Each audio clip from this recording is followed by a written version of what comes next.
But when I said, thank God it's Friday, it wasn't because I felt good about getting paid. Because I knew before I even got that check, that money was already gone. It was already allocated. So I felt like I wasn't working for anything. And I said there had to be more to life than this, just working every day and scuffling and getting up in the morning and going through the same changes every day and robbing Peter to pay Paul. Had to be more than that. Life was boring. And it seemed for a period of my life I was in a rut. And the harder I scuffled, the digger the hole I dug. Just kept on, just getting deeper. The harder I worked at trying to get out. I said it had to be more. And then I would see people on television doing things. And I said, well, I sure like to do that. And saw people enjoying themselves and enjoying a great life. I said, I sure like to do that. But something happened to me, ladies and gentlemen, that I think happened to a lot of people. I've had a major breakthrough. Over the next 6 weeks, I'm going to share with you some things that have worked for me. I'm not even asking you to believe me. I'm not asking you to agree with me. All I'm suggesting is that as you look at your life, that as we begin to work and start building a strong launching pad, and this trail that I've been on, I said, if I can prove this with my life, I'm going to get a goal, I'm going to get a dream. I'm going to have a vision of myself that will take me out of my comfort zone. Something that, as you look at it, somebody might say, that's impossible. You can't do that. But something that I like. I'm going to find me something that turns me on. See, at that point in time, I had not found my reason for being. I had not found the purpose of my life. And I had a very insecure feeling about myself. I didn't feel good about me. I didn't have the confidence that I wanted. And here's what I discovered, that when you don't have a grip on your purpose in life, when life doesn't have that special meaning and power for you, there is insecurity. But once you find your purpose, once you know why you showed up, and I believe all of us showed up to do something. Everybody here, you showed up to do something. There's something that's going to be done by you and nobody else. That's what you showed up to do. And if you don't do it, we all will be deprived. Now, some of us know what our purpose is, and most of us don't consciously, but subconsciously you know what it is. It's in you. You showed up with that in you. How do birds know how to fly from the north to the south during winter and no one ever gave them any navigational training or told them which way to go? How do they know how to do that? They showed up with it. I believe we got that in us. But through life, through the conditioning processes that we go through in life, we lose it. We stop listening to ourselves. We stop trusting ourselves. We begin to develop a limited vision of ourselves. We are born into a certain kind of mindset and we buy into it. And so most of us go to our graves, ladies and gentlemen, and we never ever discover our true greatness. We never discover the power and use what we have to literally create miracles in life. Hello, my name is Les Brown. You're just listening to a presentation I did several years ago called It's Possible. And during that particular time, I was in pursuit of a dream. This is a special broadcast we're doing today from now until around, I guess, around 4:30. And it's designed to encourage you to live your dreams now. I have two special guests, Attorney Sean Arnold and also Hassan Thompson. And we invite you to call if there's anything that you'd like to share with us as we talk. I like the dish model as we talk and share some ideas and concepts with you about what it takes to make it in life. We'd like for you to share with us, what did you discover as we were talking about a particular topic? What we said that might have inspired you, or what surprised you, and the other thing is, what touched your heart? As you begin to look at where we are right now, this is a very challenging time. When I gave that speech, I was living in my office on the 21st floor in Detroit, Michigan, in the Penobscot building on Griswold downtown. And I was pursuing my dream. My cousin Boo, who was alive then, and Larry DeAngie, who just left Los Angeles this morning. And we were pursuing our dream, but we fell on tough times, you know. And the good times, you put it in your pocket. And the tough times, you put it in your heart. And there we were pursuing a dream. I was going out giving speeches, telling people they had the power to live their dreams. And at the same time, I was sleeping on the floor of my office, hiding in the closet when the janitorial staff came and running down the hall in my in my underwear and bathing in the sink. You know, let me tell you something. Those some tough times. You know, I'll never forget. I came home one summer and I had lost so much weight. And so Mama said, "Leslie, what's wrong? Are you all right?" I said, "Yes, ma'am. I'm fasting." My brother said, "He's not fasting. He's starving." I was pursuing my dream. I was the biggest joke in the family. They all told me I should give up this idea and dream of becoming a motivational speaker. Mama said, "Leslie, you had a good job at Sears. You had benefits." I said, "Mama, I can't go there anymore. I just can't do that anymore. I've got to be my own person." I want you to think about your goals and think about your dreams. We'll be talking with attorney Sean Arnold. And one of the things that she does, she's a business strategist, and she shares with you ideas of how you can take your dream, your idea, your business, and develop a strategy that will allow you to go out into the marketplace to do market takeaways, and how you can grow your market, how you can increase your brand, how you can begin to grow your business. And then we're going to talk also with Hassan Thompson. Hassan Thompson is a young man who has a passion for helping young males, and I'm excited about talking with him because I have a passion for that as well. Being a young man that was raised by a single mother, Mama adopted 7 of us, and I was one of 7 children that she adopted. I always say all that I am and all that I ever hope to be, I owe to my mother.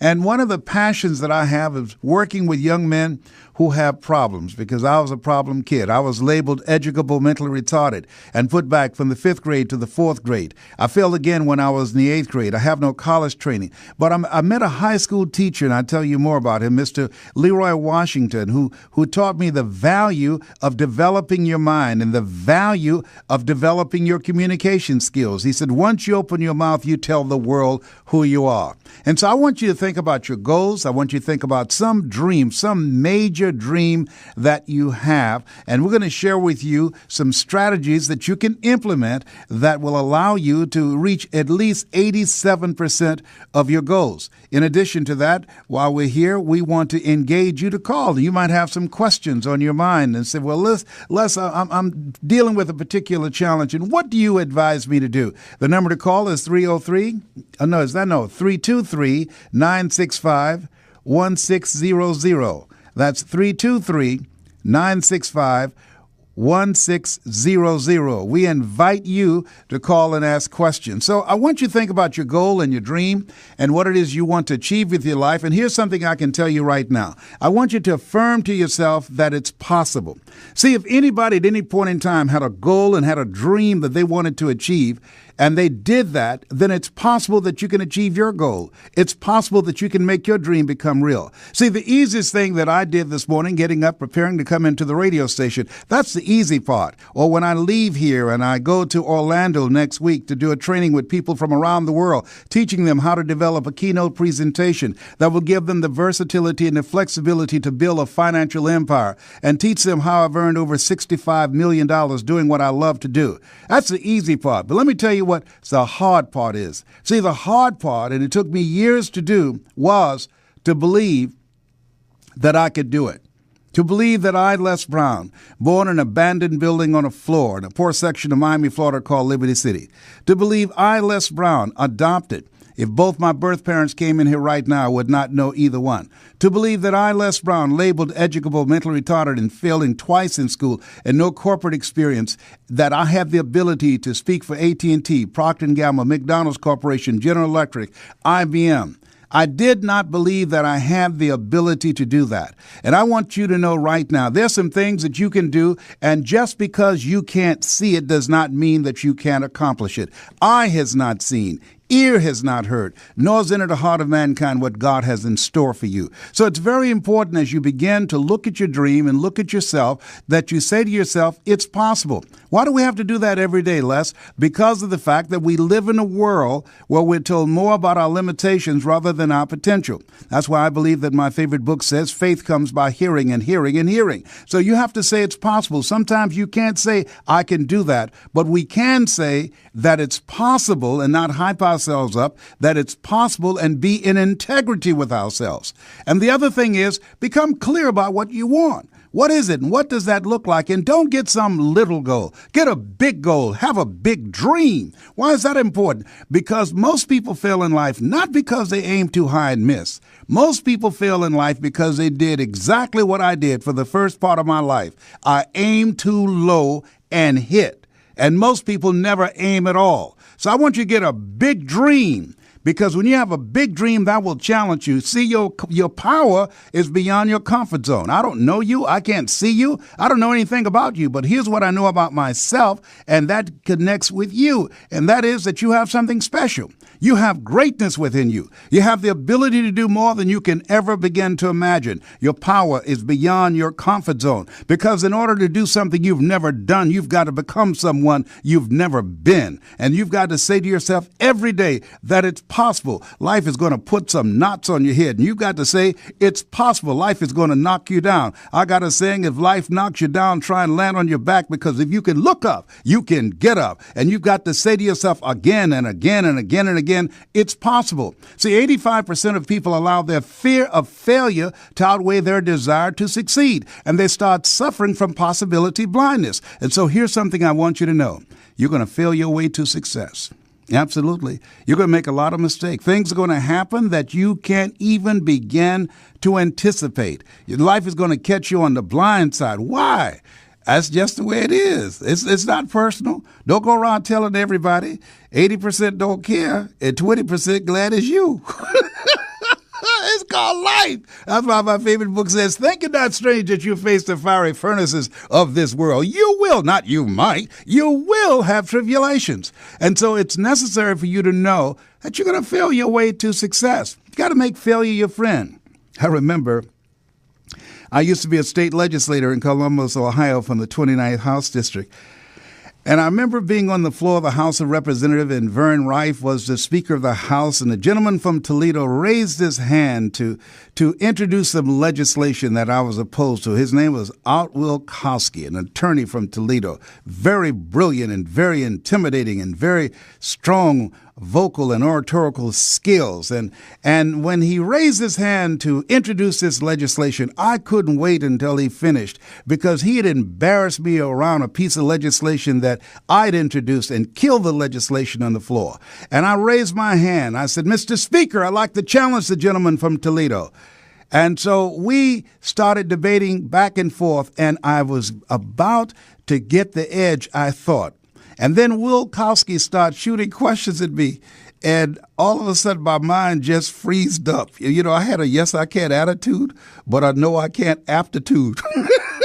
I got so confused, and everybody started looking at me like, we told you not to mess with that man.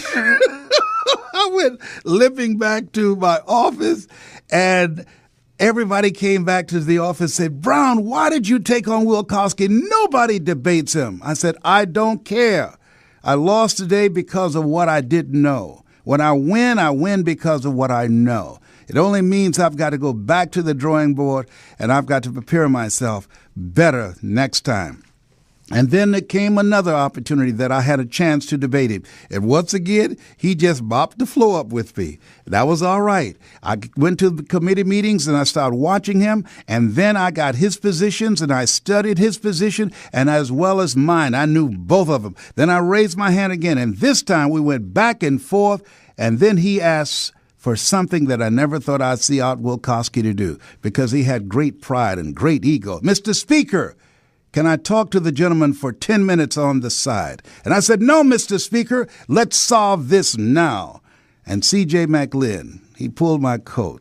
He said, Les, if a man want to talk to you, try and work something out. If a man trying to negotiate with you, don't get in a fight if you don't have to, because he might get in a lucky punch. I say, okay, C.J., I was young, but I was coachable. He had wisdom. I was angry, and I learned a long time ago, anger is a wind that blows out the lamp of the mind. And so Art Wilkowski and I talked, and he said, if you just let me go with this piece of legislation, he said, I'll support you on something for your district. And we worked things out, and we became allies, and we became friends. And one of the things that I learned from that experience, make it okay to fail. Anything that's worth doing is worth doing badly. It's worth doing right if you know how to do it. But if you don't know how to do it, it's worth doing badly until you get it right. See, one of the things about life, you got to be willing to experiment. You got to be willing to try out different things. And especially in today's marketplace, the 40-40 plan is gone.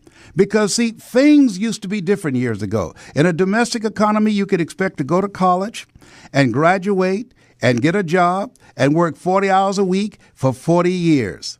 The 40-40 plan is gone. There's no such thing as job security. 73% of college graduates, 53% of the MBAs and PhDs, when they graduate, they move back home because there are no jobs out there. And even if you get a job in today's marketplace, you have to do 2 and 3 jobs for one paycheck, and in many cases, no health insurance and no job security. In fact, there are many states where they can fire you for no reason or for any reason.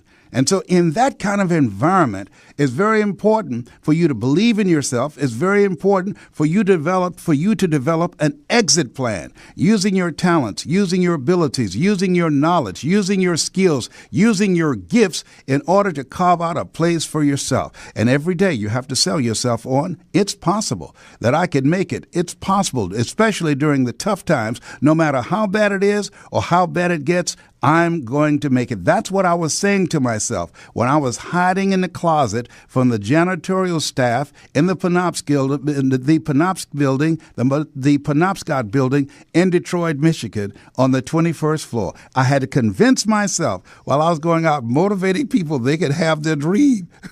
I had to convince myself that I was going to make it, and it wasn't easy. Now, here's something else. You have to look at yourself and look at your relationships and ask the question, what is this relationship doing to me? See, you earn between $2,000 to $3,000 of your closest friends. Think about that. And when I found that out, I got rid of a whole lot of people in my life. My mama told me, Leslie, yes, ma'am, mama, if you run around with 9 broke people, I guarantee you'll become number 10. And one of the things that Dennis Kimbrough said out of Atlanta, he said, if you're the smartest one in your group, you need to get a new group. And I thought about that. And so as you look at yourself, look at your goals, look at your dreams, I want you to write this down, OQP, only quality people. You want to make it today?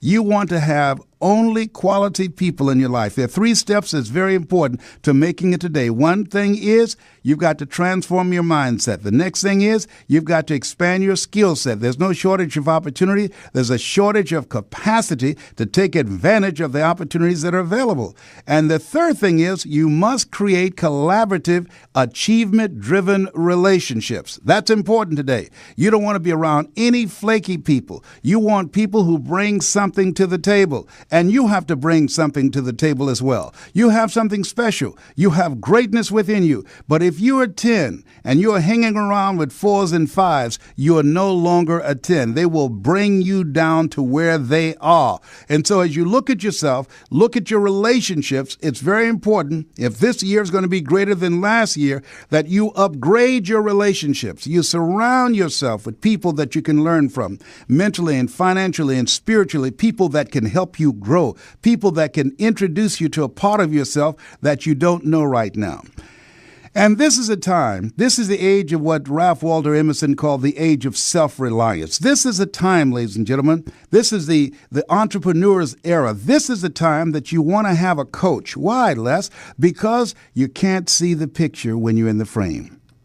I want to introduce you to a young lady that she is a life coach. She's a business strategist, and she has a boot camp that she teach business entrepreneurs and individuals who are ready to start their home-operated business or people who are already in business.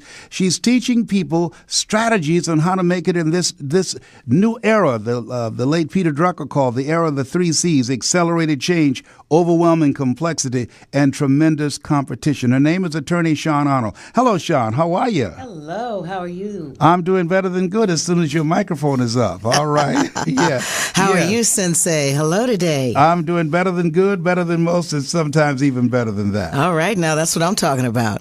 Listen, when you look at entrepreneurship, what is it that caused most people to fail today in business? I think, the things that I find most people allow themselves to get stuck. And, we have this POV that we've got to be perfect. Mm-hmm. Coming out of the blocks, we've got to have all of our ducks in a row, and we have to be better than the next person. And when we get stuck, we wallow in it. We refuse to tell people. Define what you mean by being stuck. Well, what I mean by being stuck is, for example, I'll give you a real life personal example. I hate to cold call. Mm-hmm. When I look at that telephone and I am supposed to pick it up and call a stranger, I get this anxiety inside. Yeah.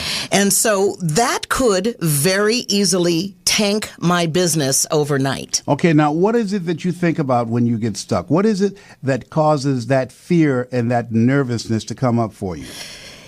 I immediately go back to being 14 years old in New York City. I was a foster kid. And I needed to find a job. Mm-hmm. And I started at South Ferry and literally walked every single street in Manhattan, all the way up into the projects. I went to every store. I stopped everywhere. Could not find a job. Mm-hmm. I was devastated. It was a movie called Magnolia, and you hear me quote this often. Yes. And there's a line in there that says, we might be through with our past, but our past is not through with us. That's correct. Okay, now, but here's what I want you to do. That happened in the past. Yes. And you have allowed that to compromise your present. Yes. And it's cost you money. Yes, it has. Now, I want to ask you this. Who is it you have to be in order to leave that little girl in the past, to let go or be dragged? Who is it in your mind as you know that even as you work with entrepreneurs, you have to reinvent yourself? Absolutely. And so as you look at yourself right now, who is it you have to be as a person so that you can say, that was in the past, and this is what I must do to grow my business? I've got to have the courage. I've got to be unstoppable. I've got to have the perseverance to face the rejections and not internalize it, and understand that every no that I face, it brings me a step closer to a yes. Yes. And I understand all of that on a logical level. I understand that it's just like a waitress in a restaurant who's walking around with a pot of coffee. Yeah. Would you like some coffee? Would you like some coffee? Mm-hmm. Would you like some coffee? Well, if two of those people say no, the waitress is not being rejected. The coffee is being rejected. I understand that on an intellectual level. Yes. I understand the logic of it. Yes. I don't get that emotionally. So what did I have to do? And in being stuck like this, I had to go find a coach. Yes. And so I have just hired someone this week that is going to be working with me over the next 3 months. You think maybe you might need to one-on-one. be hypnotized? I've tried that, and it works in the immediate, but the further I get away from that hypnotism, yes, I go right back to one. So you snap out of it. I snap back into it.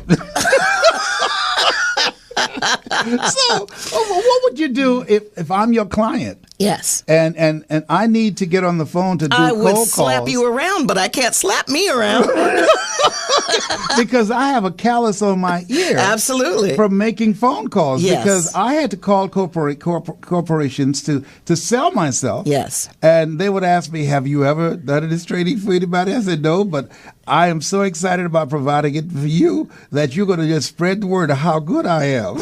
Excellent. And so I faced a lot of rejections. Yes. In order to get to that yes. And that yes made all the difference. But the more I did it, the more confident I became. I was a stockbroker back in the day, and I cold called for 2 solid years. And I actually left that job and let my Series 7 lapse because I hated cold calling that much. Wow. That much. And so I've gotten to the point in my life now where I am tired of beating myself up over not wanting to do what I don't want to do, over not having the skill to do what I simply don't have the skill to do. So I've hired someone to help me. And I think that is the point the overriding point that I'm trying to make here, is that when we all get stuck, we are human. We all have those vulnerabilities. But where we win is where we ask for help. And I think about the fact that maybe you should just stay in your lane and hire somebody Absolutely. who will make the money on the back end. Yes. Selling your products, Yes. selling your services, selling your seminars, and you just do what it is that you do best. That's correct. So if you're out there, hit me up on Facebook. What is your Sean Facebook? Arnold. Yes. SHAUNE.Arnold. Okay, so all right, so we've solved that, because Yes. the solution is to find someone to Yes, sell you. that's right. And that's not unusual. I used to do seminars and workshops with Mark Victor Hansen, who's the co-author of Chicken Soup for the Soul. Yes. And he used a guy named John Childers to do the pitch, to do the sales pitch, to close business for him, because he felt uncomfortable doing the sale himself. Yes. So those of you who are in business and you have aspects of your business that you just don't like to do, delegate. Don't feel bad. Don't beat yourself up and let yourself hit that wall again and again and again. Heck, go around it. Turn around and go the other way. Hire somebody. Okay, now, in our business, in the speaking and training and coaching business, Yes. that we have to help people to get a larger vision of themselves beyond their circumstances and mental conditioning, Yes. and be risk takers and be versatile and adaptable and flexible and using their talents and abilities in a variety of ways. Yes. And tell us about your background as an attorney. Well, I actually started out I've always been a transaction attorney. I thought when I got out of law school that I wasn't suited to be an attorney because I don't like litigation. I don't even know where the courthouse is, much less what to do when you get there. Okay. My secretary calls me and says, "File something." I reach for my nails. I don't know. Yeah. I'm transaction counsel. I've spent 20 years in the mergers and acquisitions space. I start companies, I buy companies, I sell companies. I help my clients develop their business. But what I discovered about you, and I love it very much, your genius, to me, is in speaking.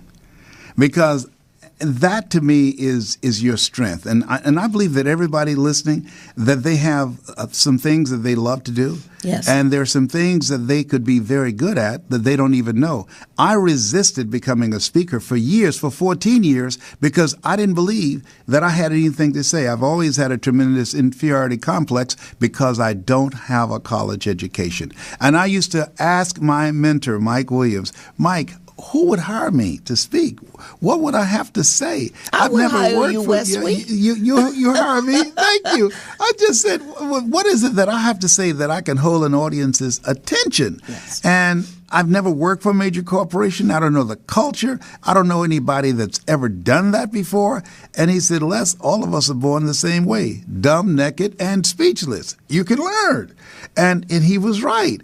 And so, but it took him 14 years to convince me. And I'll never forget, I was in an audience and I saw Bob Proctor, who was in the movie called The Secret, and it was Zig Ziglar and Wayne Dyer and Dr. Norman Vincent Peale was alive. Mm-hmm. But I saw him and he was very low-key and boring. And I said, "I know I can do that."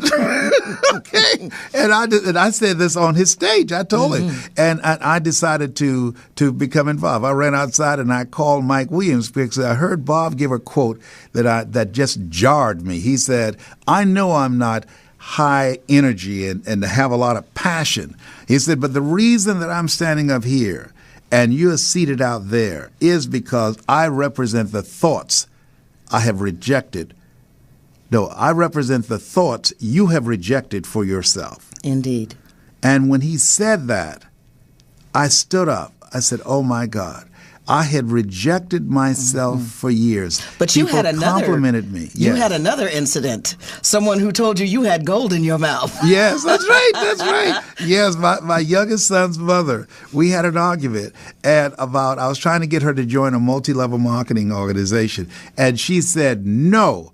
She said, until you do something about your gift. And I said, what is it? She said, you got gold in your mouth. If you don't use that, you'll never make it, and just drove off. Now, that from someone, the two of you didn't like each other very much in those days. And I said, my God, even though other people had said that I had a gift, the fact that she didn't like me, I don't like her, and she still noticed my gift, I was startled. It shocked me. And I started thinking, well, maybe I do have something. Yes. And during that time, my mother was suffering from breast cancer. I had resigned from the Ohio legislature. I went back to Miami to take care of her, to fulfill a childhood promise that I said, I will always be there for you. And I just got elected to my third term, and I was going to run for the Senate, then Congress, and lieutenant governor. And I gave up my political ambitions for Mama. I used to have a talk show, and I would end it by saying, this has been Mrs. Mamie Brown's baby boy.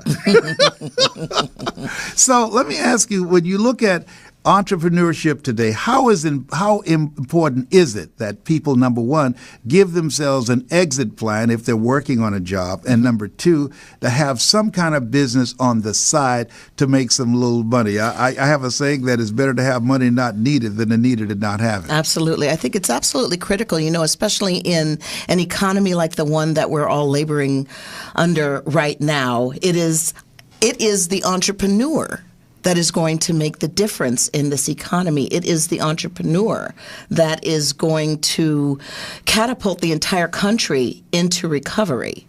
The corporations can't do it or won't do it. The banks can't do it or won't do it. Congress, I don't care who we elect, cannot create those jobs. Mm-hmm. And so and people have to stay ahead of technology. Yes. And cheap labor abroad. Yes, absolutely. It's the last day on your job. Yes. Tell us about that experience. Well, my last job was on the 45th floor of one of the towers in downtown Los Angeles, and I had noticed that in the previous probably 2.5 years, I never looked out the window.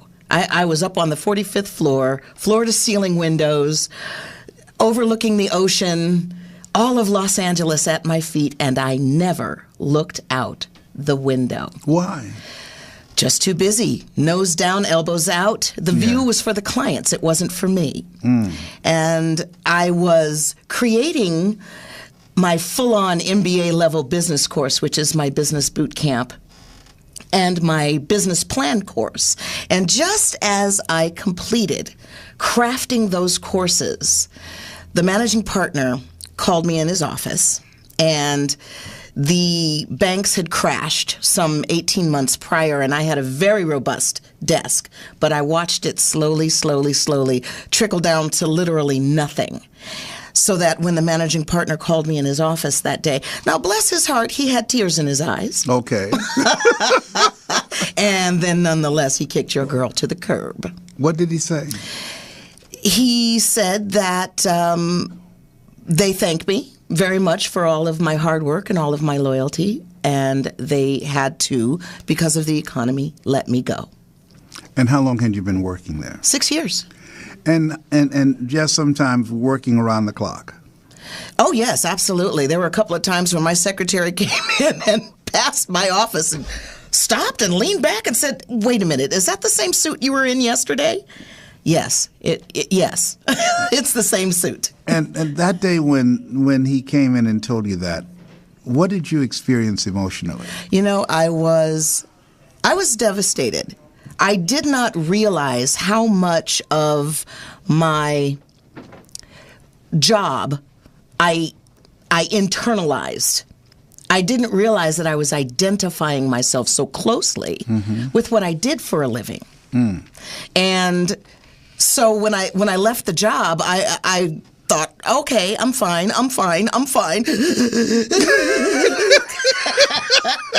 So I strapped on my Bluetooth and I called Desiree Dubras, who runs An Empowered Woman. She is one of my business mentors. Desiree said, "All right, now you can go out and be that entrepreneur you were meant to be."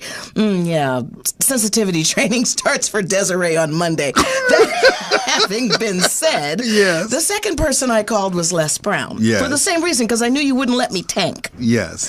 And your response was, "Oh, thank goodness, I've been trying to figure out a way to get you over to my outfit. Forget those people, you're hired." Yes. So I was unemployed for about 2 hours. Well, see, Marion White said in life, when you don't have enough courage or insight to know that you have outgrown a situation and it's time to move on, life will move on you. Yes, And absolutely. so you had outgrown that situation. I had. And a lot of people who've outgrown situations have been laid off or they've been fired.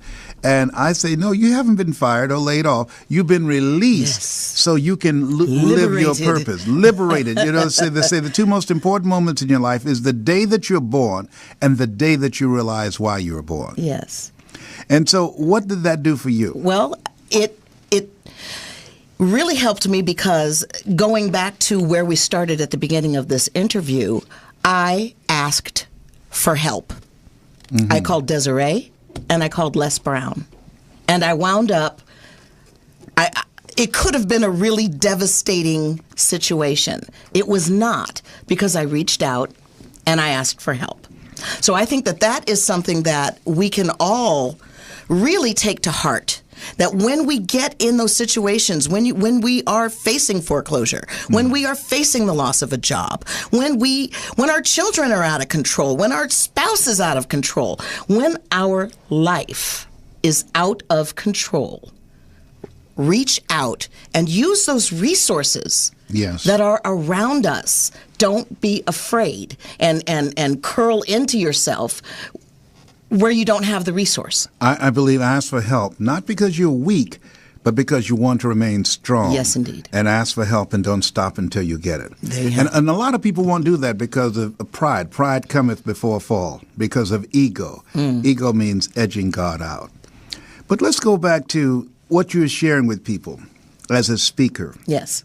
Because your background and your experience before coming to California, it speaks for itself. And so I want you to share with people a day that was a defining moment in your life. And I believe that we all have those moments, and some come sooner than others. Yours happened at the age of 15. It's been said that there are moments in life that the moment defines you, or you define the moment. That's right. That's right. What was a defining moment in your life? I remember that moment so clearly, Les. I held the telephone in my hand, and I have absolutely no idea how that telephone found its way into my hand that day, but it did. I had no specific intent to call anyone. I called the police, and the desk sergeant answered the phone. I said, "Sir, I need to know what the laws are that constitute child abuse." He said, "Well, hitting a child so as to leave a mark, not clothing that child, not feeding that child. And there's such a thing as emotional abuse as well." I said, "Then, sir, I think I need to report what might be child abuse." And he said to me, "Oh, are you a teacher? Are you a neighbor?" I said, "No, sir. I'm the child." He said, "Oh, no. You have to be under 18.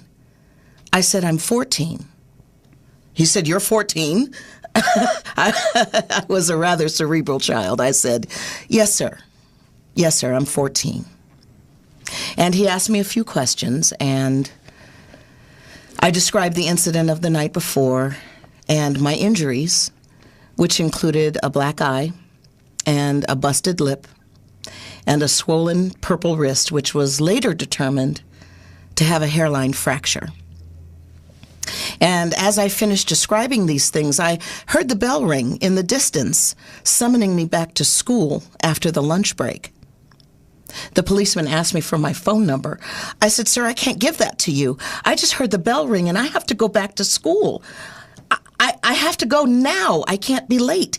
He said, "Give me your phone number and don't you move.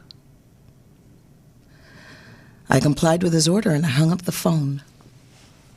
You know, we all have those moments in life when we feel our back is against the wall, when we have no place to go. When Cortez landed on the shores of Mexico, one of the first orders that he gave his men was to burn the ships in the harbor. And the reason why he did that was because he understood that if his men's backs were against the wall, if they had no place to retreat, they would absolutely make the best of what they had available to them. They would take full advantage of those resources. But if they had a place to retreat to, they wouldn't make it a success. And so as I sat there in my living room that day, I realized on an intuitive level that I was burning my ship in the harbor. The policeman called me back and he told me that he wanted me to go to the Bureau of Child Welfare. They were waiting for me. I said to him, "Sir, I can't do that. I live on Roosevelt Island and I can't get off the island. I don't have any money." He said, "Go to the administrative office at school and borrow the money, get on the train, and go to the Bureau of Child Welfare. They are waiting for you." I told him that I would, and I hung up the phone. And I went downstairs to my bedroom and found a little bitty beach bag about 10 or 12 inches square and maybe 3 or 4 inches deep. And I put some underwear and a couple of pairs of pants and a couple of shirts in the bag. And I took a deep breath because I knew if I did this thing, that was going to be it. But I took those stairs one at a time. 14 years old. That's right. I walked up the stairs and I walked out of my parents' home for the last time. I went to school and I borrowed the money. And then I got on the little cable car. You've probably seen it in the movies. A little red cable car runs along the 59th Street Bridge. And it set me down right next to Bloomingdale's.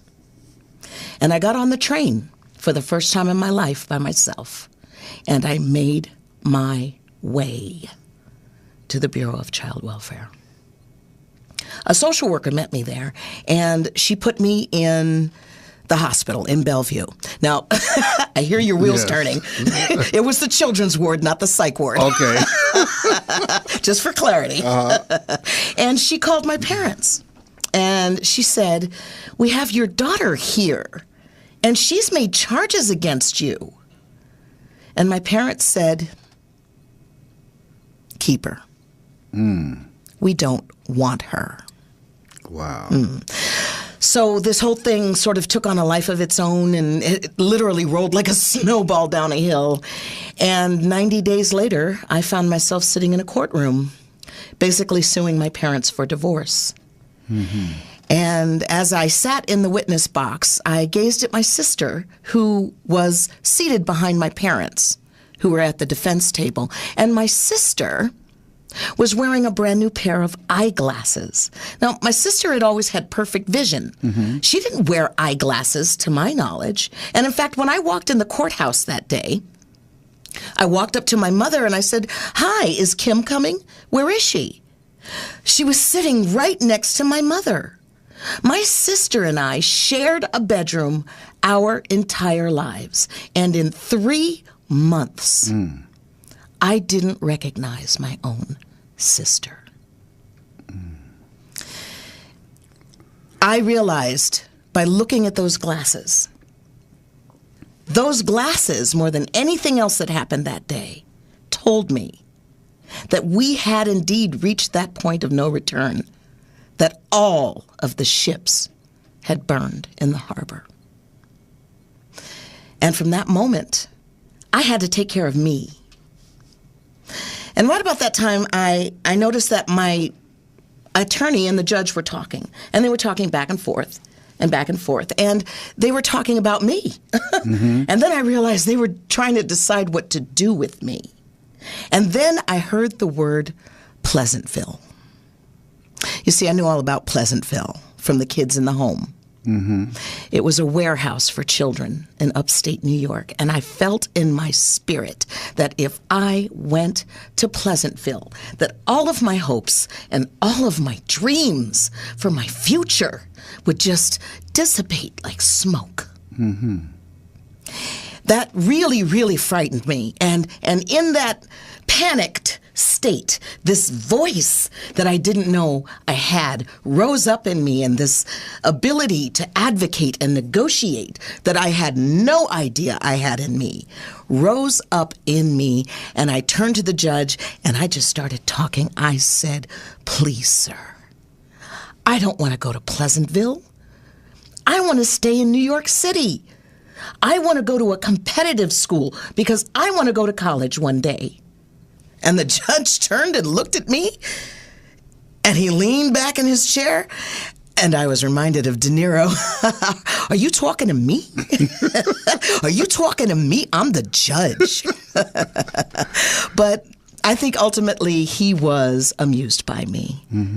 He folded his arms and looked at me gently. He said, "So you want to go to college one day, do you?" I said, "Yes, sir. Yes, sir, I do." And he turned to my attorneys. He said, "Well, what kind of grades does she get?" And my attorneys, my advocates, who were helping the judge decide my future, had absolutely no idea what kind of grades I got. And that is the reason that I am a CASA today, a court-appointed special advocate for abused and neglected children, because children's voices get lost in the system. So my attorneys went back and they checked on my grades. And he sounded surprised when he looked up. He said, "Well, she gets A's and B's, sir. A couple of C's." Now, my father was a Harvard Law School grad. You can imagine those C's were absolutely unacceptable in our household. And I thought that on the basis of those two C's, that the judge was going to turn me down flat and send me off packing to Pleasantville. But when he turned and looked at me, there was respect in his eyes. And he said, "I'll tell you what, I'm going to give you what you want. I'm going to let you stay in the city, but you are going to have a disposition hearing in 18 months, and I want to see those grades. You keep your grades up, you hear me?" I said, "Yes, sir. I swear I'll keep my grades up. I will, thank you." Well, that day, the judge found my parents guilty of neglect, and he put me in a group home on the corner of 81st and West End Avenue. And I spent the rest of my childhood in foster care. Wow. Yes. When you think about your life now, Yes. because usually kids in foster care, when they are emancipated, usually what percentage end up incarcerated or on drugs? 68% of emancipated youth go to jail within 1 year of emancipation. What prevented you? What was it about you that stopped that from being your fate? You know, it was a combination of things. First of all, my parents, despite their failings, were very, very bright people. And they were very success-oriented people. And so by the time I was 14 years old, I had all that programming in me to be a successful adult. And indeed, it was that programming that made it so unacceptable to be beaten. That woman I was becoming, that woman that they were raising me to be, simply could not take another beating. I sat in school that day, and I realized two things. One, if my mother had to put makeup on me so I could go to school that day, then they knew it was wrong. And two, either my father or I was not going to physically survive my childhood. One of us wasn't going to make it, and it was a 50-50 shot on who it was going to be, and everybody's life was going to be destroyed. You know, I'm talking about Live Your Dreams Now. Those of you that are just tuning in, we're talking with attorney Sean Arnold, and she's a business strategist and a coach, and she helps businesses as well as individuals who want to become involved in business and entrepreneurs to begin to soar to new heights. And I talk about living your dream now. And you, when you were in foster care, you saw an Alvin Haley dance group. And, oh, yes. And you were mesmerized. Oh, my, yes. And tell us about that. It was not long after I went into placement. So those of you who have a philanthropic bone in you, I want you to listen closely to this, because I want you to know the difference that you can make in a life that you've never even met. Not too long after I was in placement, the leaders of the house took us to the Met to see the Alvin Ailey Dance Theater perform. And I had never been to a dance performance before. I went into the theater and we sat down 10, maybe 12 rows back, dead center. Mm-hmm. And the lights went down. And then the lights came up on the most extraordinary scene I've ever seen in my life. The lighting and the movement and the freedom in the dance was so extraordinary. It went right through me and all around me and completely enveloped me. I burst into tears. I sat there in that darkened theater sobbing. Why? Absolutely sobbing. It was so beautiful. It was so ethereal. It touched every cell in my body. And I believe that it was the following week that I took my first dance class. Mm-hmm. And I spent the next 15 years dancing as though my life depended on it. And I guess in some small way it really did. That you saw your destiny. Absolutely. Absolutely. I had a place to put all that grief. I had a place to put all that sadness and the rage and the anger and all of those emotions. I had a place to put it all. So those of you who have a philanthropic throb in your heart, please know that when you give those tickets, it's more than just a ticket. You are touching a life. You are giving someone exposure to something that will take them to a place they alone could never have dreamed of. I want you to tell people how they can get in touch with you and what they can expect in terms of the services that you provide. Well, I am a business strategist, business coach. I am a practicing business attorney.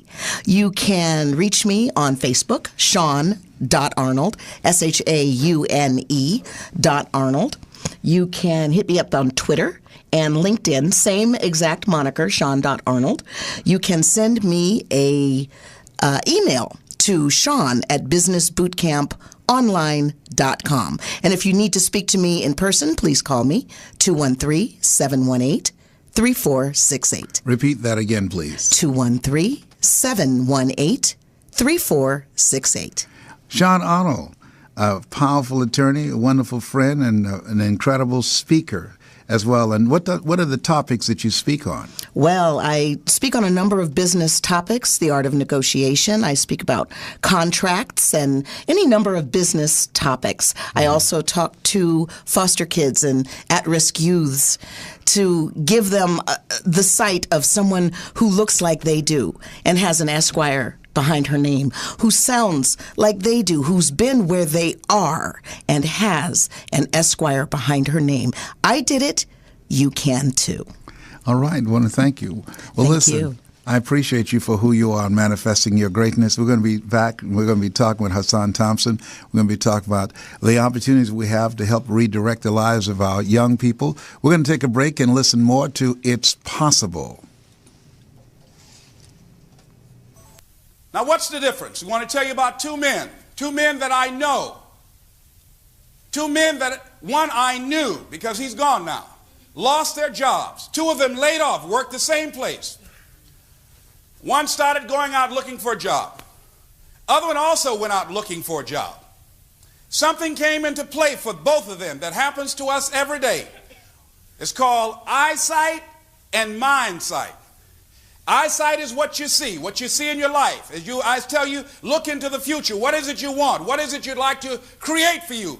In order to begin to choose your future, one of the things you've got to do is you've got to release your past. You've got to release your history to create a new reality for yourself. Most people live out of their memory as opposed to their imagination. Einstein said the imagination is the preview of what's to come in your life.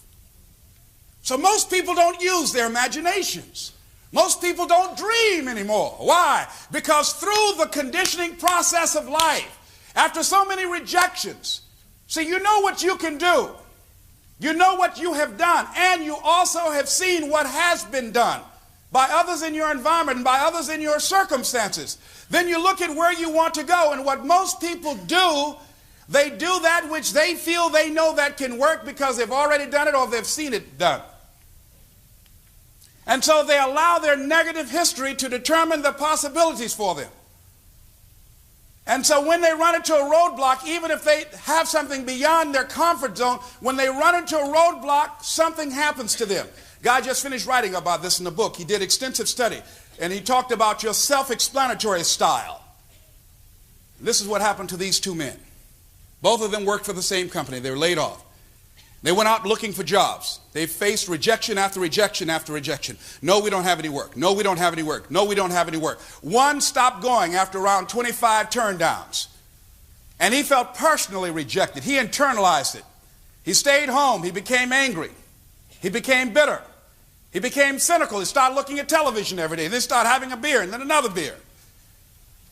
And this guy just gave up. And his wife said, why don't you go and just try again? And he, look here, there are no jobs out there.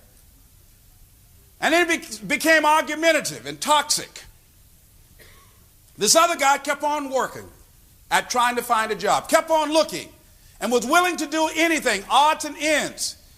He just kept on going. Other guy stopped, stayed home, started feeling sorry for himself, became angry.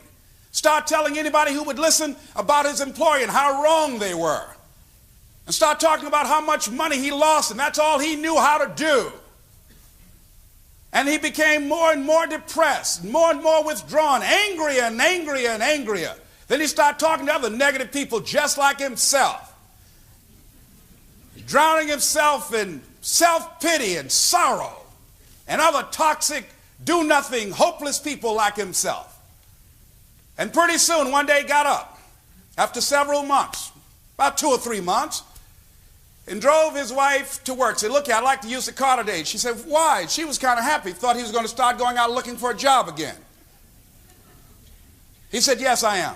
Drove his wife to work, dropped the kids off to school, came home, drove into the garage, closed the door, left the car running, and took his young 37-year-old life. His mind sight told him, your situation is hopeless. And the fact that his wife was working and supportive of him really didn't mean anything. He felt less than a man because he couldn't provide for his family. He looked at his situation and he felt like he couldn't get out. There's no hope for him. He kept on reading the newspapers and listening to the television and other negative people, and he felt there was no way out. Other guy, around 5 or 6 months later, guy who kept on facing those no's and rejections and whose explanatory style told him there must be a job somewhere, someplace out here with my name on it. He kept on and he found one. 2 men faced with the same thing. Both of them saw the circumstances they were in exactly the same, but they interpreted and saw it differently. Your mind sight determines in many ways, in many cases, what you see as possible for you based upon what you've done and what you know has been done. And most people allow life to control them and their circumstances and people and events, just like the guy who took his life. As we begin to look at what we want, as we begin to look toward the future, here's what I'm saying and suggesting to you.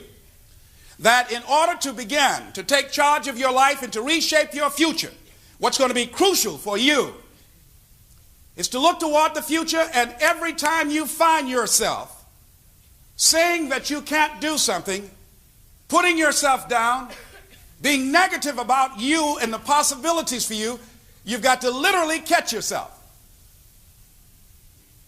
And you've got to affirm to yourself in the process, hey, no, I can make it. There's some way this can happen for me. You've got to remind yourself that you've got powers within you, talents within you that you haven't even reached for yet. That you've got to go outside of your comfort zone. A lot of things we say we don't like because we haven't even tried them. That once you give yourself an opportunity to try and to experiment with your life, to stretch, you'll find out you can do more than you can ever begin to imagine. Now, ladies and gentlemen, let me share something with you. I would not tell you this if I have not experienced this myself. I used to be in an audience just like you, hearing people talk, and I just, wait a minute, there was a part of me, there was a chatter. See, 87% of our self-talk, how we explain things to ourselves, is negative. That's been given to us by life. 87% of our thoughts are negative because we live in a negative environment. We think 40 to 50,000 thoughts a day, according to many psychologists. So in order to begin to create what you want, one of the things we're going to have to do is use some tools over the next 6 weeks as you work and begin to develop a different kind of mindset for you and your future, and to change that inner conversation and your thinking orientation. I guarantee you that you will change the results that you produce this year and all the years to come in your life. Now, I'm telling you this based upon my own experience. You know, I had Mike to come out in the audience. How many of you were in the audience when I used to come here 5 years ago, and I used to have my tapes like this in a rubber band? How many of you remember? Raise your hand. Used to see. And Jack came up stage one time after seeing me pursuing my dream. See, whatever dream you got, that dream, that idea, that has been given to you. Nobody's going to do that for you. Nobody's going to make Les Brown tapes but Les Brown. That's yours. Nobody's going to open up your store, write your book. Nobody's going to open up your shopping center, your school, your daycare. Nobody's going to create your home-operated business. Nobody's going to heal your relationship. Nobody's going to come up with that economic renaissance idea or the idea to begin to retrain our kids and create a new kind of concept and approach to education. Everybody showed up with something that's been given to you. You came here with something, and I think our goal and our challenge is to keep on till we find it. Find out what it is that you're supposed to do. And it's going to come to you at some point in time, but many times you got to experiment. You got to be willing to challenge yourself to go outside of your comfort zone and do some different things sometimes. That's where I was in terms of my job, in terms of my employment. I didn't like where I was, and so if you don't like it, you got to be willing to do something about it rather than just saying, I don't like it. Well, what are you going to do about it? Just keep on whining? Life is not for whining and weeping. Life is for doing something. Now, whatever goal you have, here's what we know. You're going to have some opposition. You're going to have some difficulties. You're going to have some challenges on this goal you have. Wherever you want to go, you're going to have some problems up in here. You're going to have your inner conversation telling you can't do it, and you're going to have people picking at you.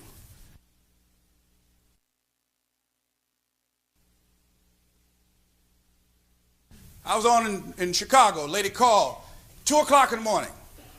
Named Sasha, saw me on television. They were raising money for PBS. She said, Les Brown, I'm so proud of you and you and your brother and what y'all did to buy your mother home. But let me tell you something.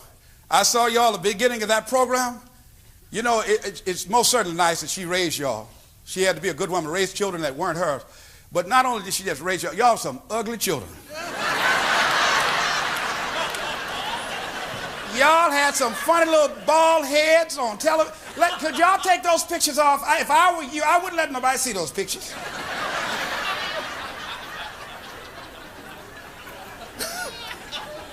I mean, I didn't even ask her to do that for me.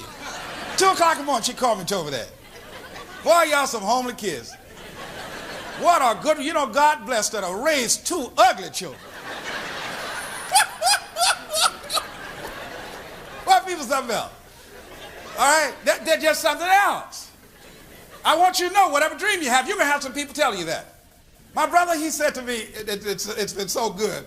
Wesley came up, and one of my assistants met him at the airport and brought him to the Penobscot building. And she said he walked her all over the Penobscot building. He said, is this an important building in Detroit? She said, yes. So he got off the elevator, 21st floor, and got off and saw my office name there. She said, his eyes got big, and He came in and he said, oh. Now this is the same person. Every time we had a holiday, I'd go home. Wesley's the master at talking about you and being a dream buster. I mean, a proud dream buster. And he used to say, what are you doing now on your dream? And the table gets silent. Well, Wesley, this is my year. Oh, I think we've heard that before, haven't we, Margaret? Well, this year it's different. This is my year. Didn't we hear that before? Yes, Wesley. Why don't you get you a real job rather than beating your gums together? Mama said, Leslie, you know, they still might take you back down at Sears.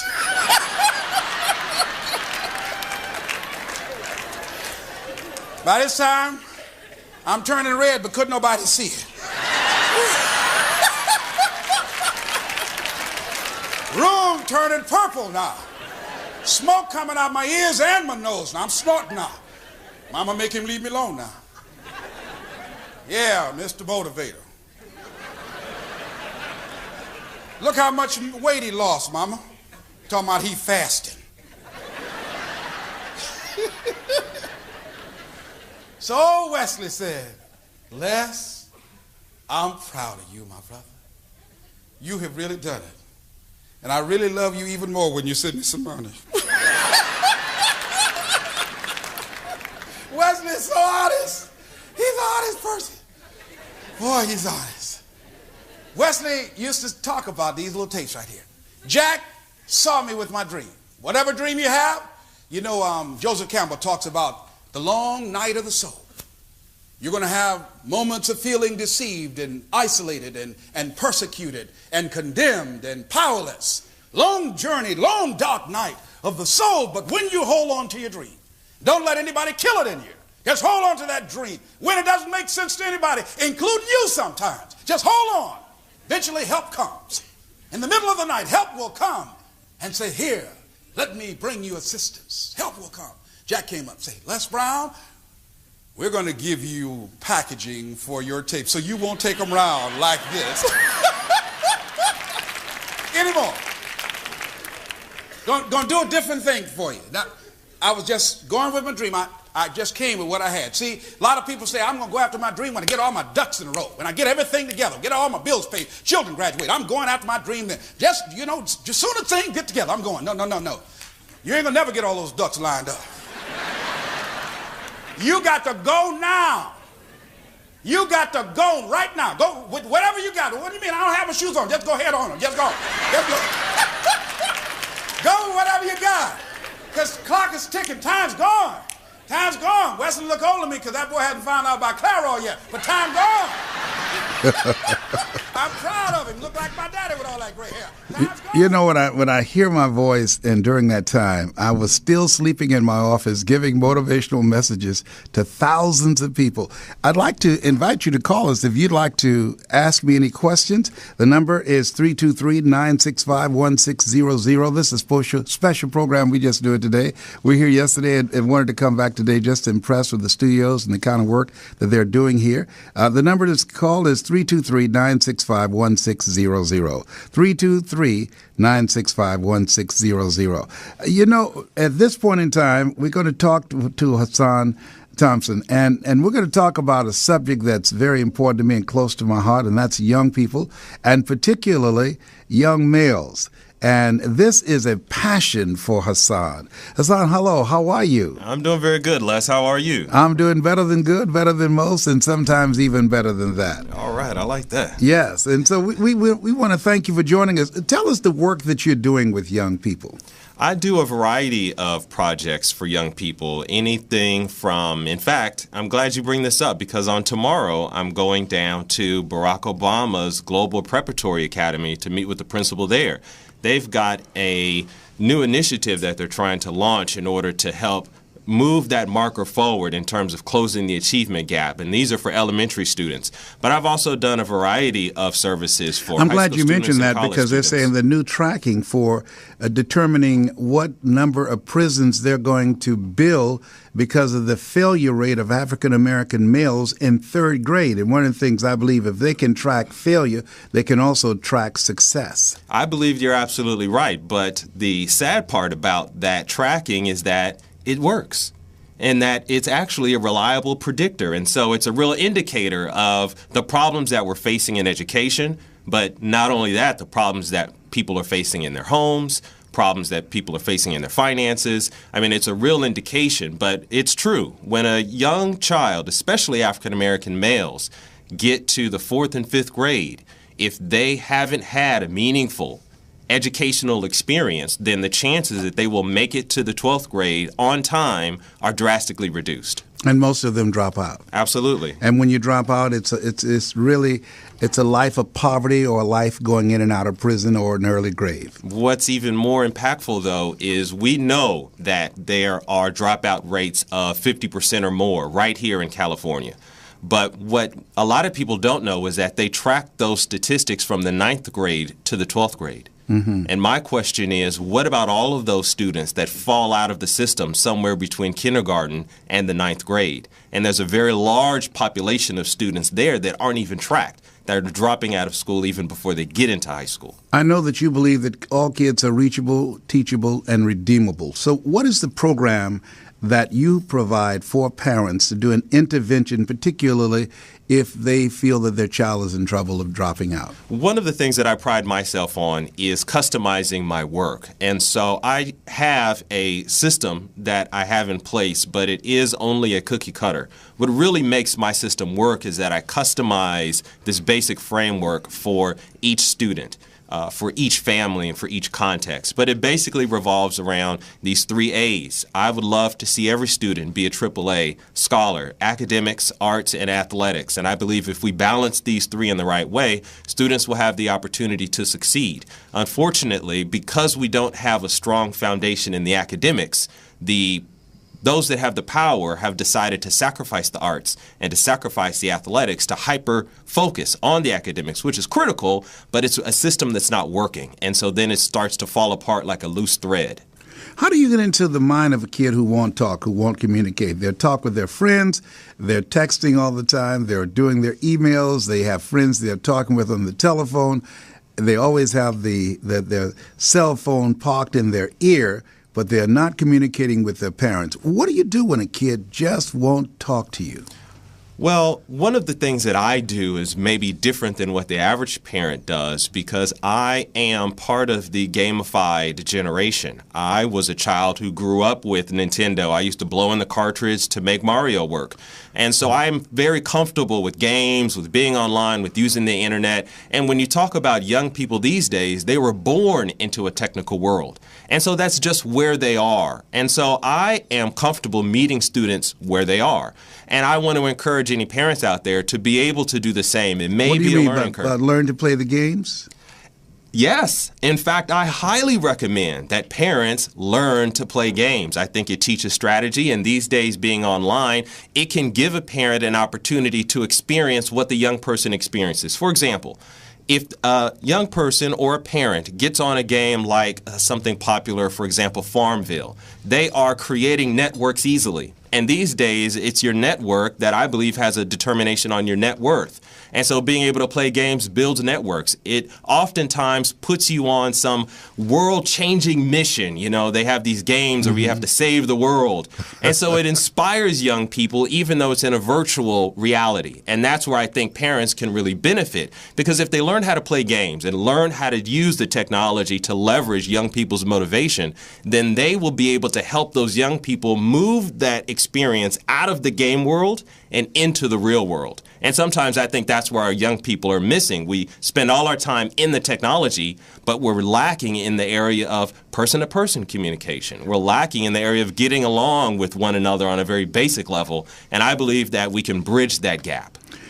If you are working 2 and 3 jobs, when you come home, you are drained. Right. Last thing you want to see is a game. Okay, you just have enough energy to get to the couch, Right. and turn on the television and let that watch you. What do you say to parents, and particularly when you think about over 84% of the households in the African American community are headed up by women who are carrying it all, who have to come home after doing 2 and 3 jobs and then have to cook and have to deal with the kids, after dealing with the politics and the stress, working, not having the presence of mind and enough energy because they're doing it by themselves to think in terms of a game. Well, there's 2 layers going on there. On the one hand, we have the game, and the use of the game or the use of the technology is just a exchange of time. For example, what I can also say is young people spend far less time watching the television than they do online. So they exchange that time. And perhaps it would be a good idea to have some parents go from sitting on the couch having the main world, capitalistic ideas being fed into them in this passive way when they're tired. At the end of the day, then all these negative images, all the bad news begins to get into their spirit. I'd love to see them actually at a computer interacting, being more interactive, proactive with the information that they're seeking and that they're receiving. They can go online and maybe play a brain game like Lumosity, or they can play a easy social game like Farmville. It doesn't necessarily have to be some mega game where they're in this machine and flying out in space. It can be just a simple way to interact with folks. And again, being online gives them a chance to interact with people on an online environment. And I think that that's the way the world is moving, and that's the way that we have to move, especially if we want to stay connected to the younger generation. So let's talk about connection, because that's the key. If you don't build a relationship, you cannot have a connection to steer your kid in the direction that you like for them to go so that they can become an asset to society rather than a liability. So what are the things that parents can do to develop a connection, that kind of bonding that would allow them to be a greater influence in their child's ear than the peer pressure that's out there? Well, it has to start from the beginning. You know, unfortunately, parenting doesn't come automatically. It's not a natural thing. I was listening to your first segment, and you talked about one thing, those 3 things that we all come into this world having in common. And similarly, when you talk about parenting, you have to learn how to do that. And so being able to be engaging and forthright these days requires a whole new learning scheme. And so you've got to be willing to learn to be good at it, and learning what's going on out there. And with the internet, it's easy to find out some of the best practices and latest trends.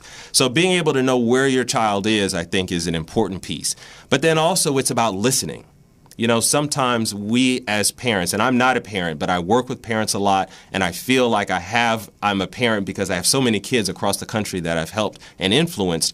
What I do believe is if we take the time and listen to what it is they have to say, we can learn a lot. And we don't give our young people, I think, enough credit for what they can teach us. And so I think that it would be great not only to preach and to give them all of the great wisdom that parents have, but also to sit back and be willing to be taught, to be willing to be influenced by what young people are into. And I think it then can begin to create a bridge and a dynamic relationship. One of the things I think about, and as you know, my passion is in working with young people, is 5 basic things. 1, to transform their mindset, which you agree with that. 2, teach them how to become effective communicators, and you believe in that. 3, to teach them how to dress like a prospect and not a suspect. 4, teach them the techniques and strategies of how to develop relationships with kids that's an asset to them rather than a liability. And 5, how to gain the ability to create a living and generate your own personal economy, even if you have a felony background, using the internet. When you think about those 5 things, which do you feel that's most important in developing an approach to get a kid's a strong sense of self? Because when you have that, that gives your life a sense of purpose. When your life has a sense of purpose, that gives your life a sense of direction. What's the most important thing we need to focus on with our young kids today? You know, of the 5 principles that you've given, And the 5 principles that you discussed, the mindset, the ability to communicate, having relationships that build you, being able to dress and present yourself as a prospect and in a responsible way, being able to generate a living economy, these are timeless principles. These are things that will be high priorities no matter what time, no matter how much technology. These are the things that are going to help us to be successful. And these days, they are going to transition this country, I think, in a powerful way. But when you talk about young people, it's got to begin with the mindset and the transformation of that mindset. Because yes, our children are born into a technical world, but they're also born into a very sophisticated world. And oftentimes we don't realize how these advertising and these negative images and all this bad news that are aggressively input into our lives impact young people. And so being able to combat all of those negative inputs, I heard one research study that said it takes about 17 positive inputs in order to combat and negate one negative input. Yes. And so we've got to constantly be feeding our young people with mindset transformation messages, letting them know that it's possible, one of your famous key terms, letting them know that the most important ingredient to their success is, in fact, them, the child. And so I think that's the place to start. And if I had the opportunity to pick a close second, it would be relationships. Because these days, yes, it's not only about what you know. It's not only about who you know. It's also about who knows you. And so your ability to position yourself to be an expert, to position yourself to be success, to position yourself to make your dreams come true, that is critical, and it's built on relationships. What is it that parents can do to minimize the negative impact of a powerful personality? There's a lot of talk about bullies in schools and the detrimental impact it can have on a child's academic performance. Over 60,000 kids don't go to school because of bullying. What is it that parents can do to instill in their kids a strong sense of self so that they are not intimidated and influenced negatively by the bullies that are out there? Wow, Les, you don't give me the light questions, do you? Here's what I would suggest for any parent who's interested in making that kind of a change: be the model. You know, there's an old saying that I can't hear the words that you say because the actions speak so much louder. I don't remember the exact quote, but it's that monkey see, monkey do concept. We can model behavior. And if I can encourage parents to take one piece of advice, it would be to be that model. You don't have to be perfect. The life of a preacher sometimes is conflicted because they want to be the perfect preacher and not a man who preaches. And so a parent, you don't have to be perfect at it. But when a child sees that you're trying, you want to tell your child that they have to go to school, but yet the parent didn't finish school and isn't planning to go to school and doesn't value it enough to go back themselves. And so when you talk about modeling, you talk about the most powerful way to influence a person. And so yes, we might have the influence of these famous people who may not represent our values, but when you're in the home and you're making that kind of a change and you're showing them that you, the parent, is doing their thing to be the best they can be, the child will follow that suit. If I'm a parent and I see that my relationship is in trouble with my kid, I'm talking, but they're not listening, and I see that they might get caught up in the wrong relationship, I call Hassan Thompson. What is it that you do? How do you interact with parents and their children who are having some challenges and they want an intervention to help bring them back in? Oftentimes, and it's a natural thing, that kind of engagement conflict happens during adolescence. And in this modern era, adolescence is a much longer period than it used to be. It starts earlier and ends later. And so during that change, that time of transition for young people, it's natural for that kind of conflict to take place. So I just want to tell parents that don't take it personally, that this is part of the growing process. And you want them to be able to stand independently, have their own opinions and their own ideas in order to be functional